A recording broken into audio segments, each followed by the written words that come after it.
नमस्कार शेतकरी मित्रांनो, बळीराजा शेतकरी या शेतकऱ्याच्या यूट्यूब चॅनलवर आपले सर्वांचे मनापासून स्वागत करतो। शेतकरी मित्रांनो, आजचा आपला विषय आहे तैवान पिंक पेरूच्या बागेचे खत व्यवस्थापन भाग 1। तर मित्रांनो, यापूर्वी आपण तैवान पिंक पेरूच्या या बागेला आतापर्यंत जे खत व्यवस्थापन केलेले आहे ते मागच्या व्हिडिओमध्ये सांगितलेले आहे।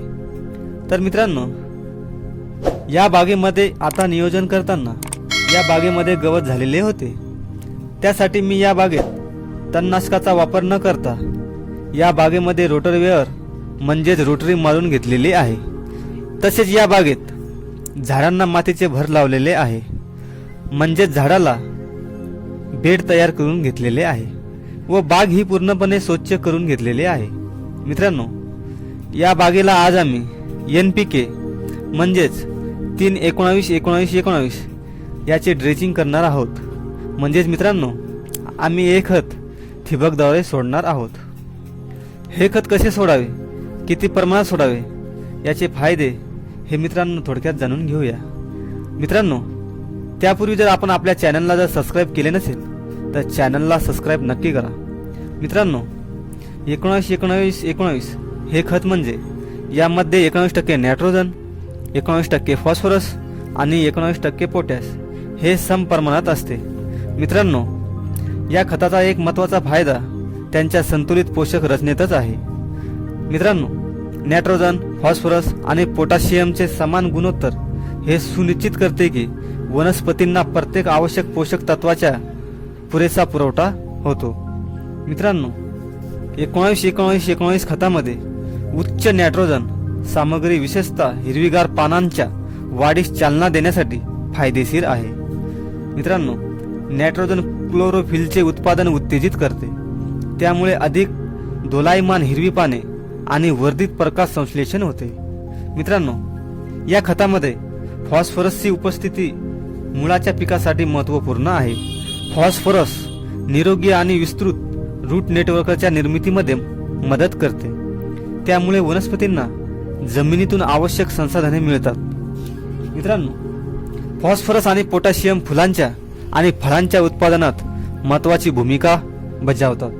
मित्रांनो, फॉस्फरस फुलांच्या कळ्या तयार करतात, तसेच फुलांची गुणवत्ता सुधारते, त्यामुळे अधिक मुबलक फुले येतात। मित्रांनो, पोटॅशियम फळांचा विकास करते, सुधारित चव आणि पौष्टिक सामग्रीसह मोठ्या आणि निरोगी फळांमध्ये योगदान येते।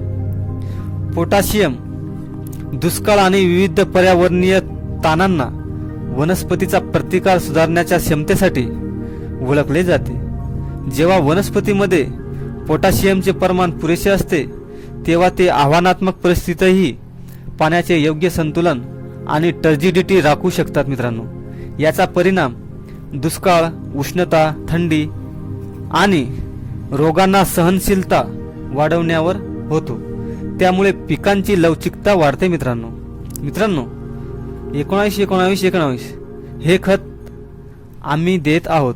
मित्रांनो, हे खत फवारणी किंवा आळवणी पद्धतीने देऊ शकता। तसेच याचे वापरण्याचे प्रमाण बघितले तर फवारणीसाठी 5 ग्रॅम प्रति लिटर व आळवणी पद्धतीने 4 ते 5 किलो प्रति एकर याचा वापर करू शकता। मित्रांनो, शक्यतो हे खत मित्रांनो आळवणी पद्धतीने द्यावे। हे खत फक्त कॅल्शियम मध्ये मिसळू नये, बाकी तुम्ही सर्व खते आणि औषधाबरोबर वापरू शकता।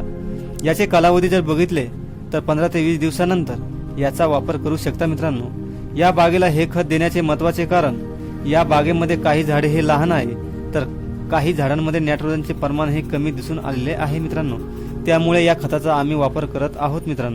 मित्रांनो, या बागेचे जे पुढील खत व्यवस्थापन होईल ते आपल्याला पुढच्या व्हिडिओमध्ये पाहावयास मिळेल। मित्रांनो, या प्रकारे या बागेचे आतापर्यंत नियोजन हे करण्यात आलेले आहे। मित्रांनो, व्हिडिओ आवडल्यास चॅनलला सबस्क्राईब करा